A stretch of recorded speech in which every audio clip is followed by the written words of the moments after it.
This is the story of how neuroarchitecture, the science of how buildings affect our brains and bodies, has led hospital designers to quietly round off the sharp edges of medicine, and why the war against right angles actually started more than a century ago.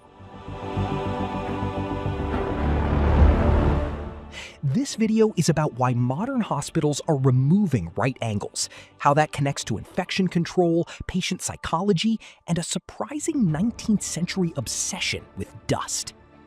Back in 1889, the Johns Hopkins Hospital opened in Baltimore with a design that looks old-fashioned from the outside, but was radical on the inside. The key figure behind that design, a U.S. Army surgeon named John Shaw Billings, wanted a hospital that fought germs with architecture as aggressively as the doctors fought them with medicine. Instead of accepting traditional room shapes, he started thinking about the places where dirt and dust like to hide, and that led him straight to the corners.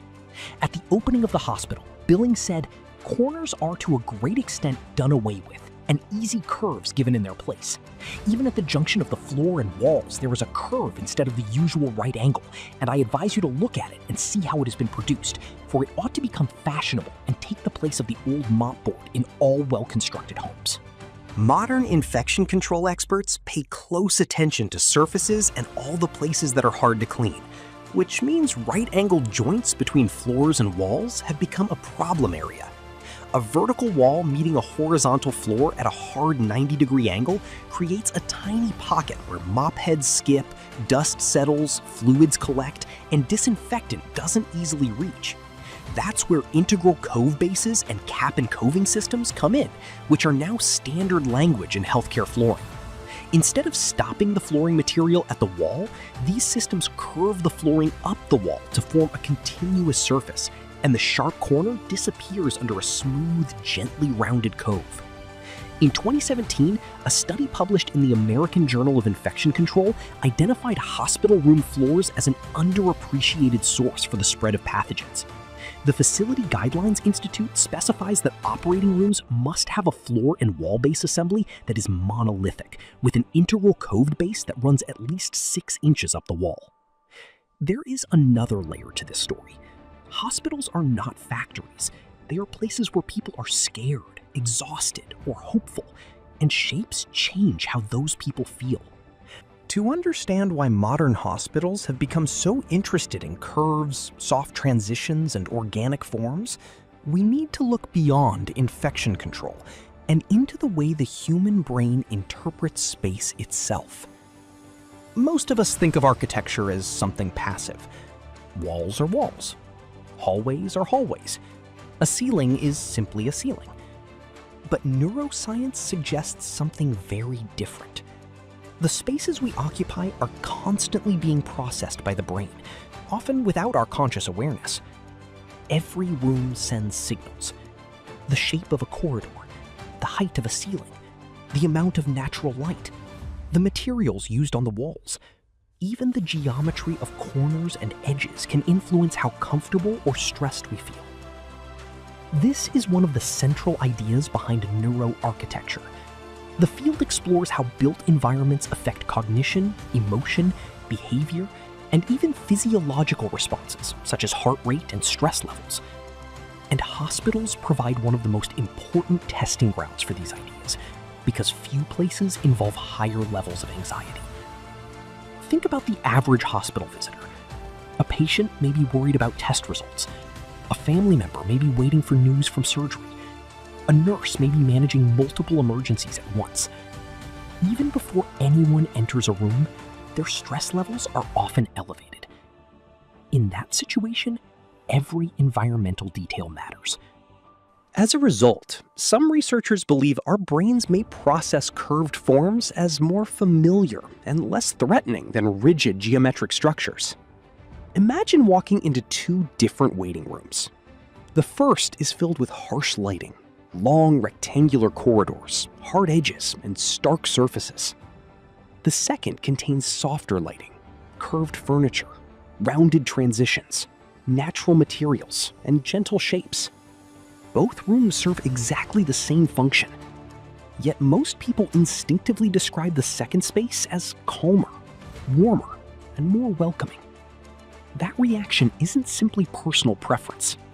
It reflects the way environmental cues influence emotional perception. Hospitals have increasingly incorporated these insights into their designs. New healthcare facilities often feature curved reception desks, rounded seating arrangements, flowing hallway layouts, and architectural elements inspired by natural forms. Some hospitals even use artwork depicting landscapes, forests, or water, because studies have suggested that exposure to nature-related imagery can reduce stress and improve patient experiences. Interestingly, these design principles don't only benefit patients. Healthcare workers spend thousands of hours each year inside these buildings. Doctors, nurses, technicians, and support staff operate in environments that can be emotionally and physically exhausting.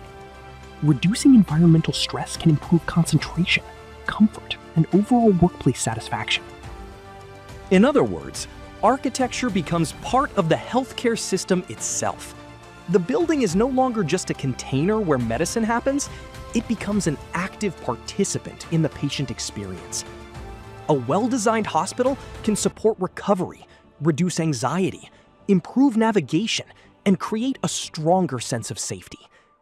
And that brings us back to the humble corner. At first glance, replacing a sharp 90-degree angle with a gentle curve may seem insignificant. It's a detail that many visitors will never consciously notice. Yet that single design decision sits at the intersection of two major goals. From an infection control perspective, it removes hard-to-clean spaces where contaminants can accumulate. The remarkable thing is that these two benefits reinforce one another. A Harvard Medical School study showed that even though none of the objects viewed were actually dangerous, images with angular features triggered stronger activation in the amygdala, the region tied to fear and threat detection, while curved forms did not provoke the same response. Architectural guides for healthcare talk about biophilic design, organic forms, and softer lines. Organizations like the Academy of Neuroscience for Architecture have spent decades researching exactly how architectural elements affect our neural responses.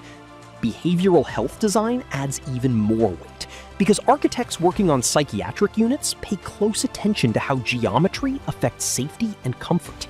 Squares and rigid right angles can suggest control and authority, while rounded corners and softer transitions can create a sense of safety.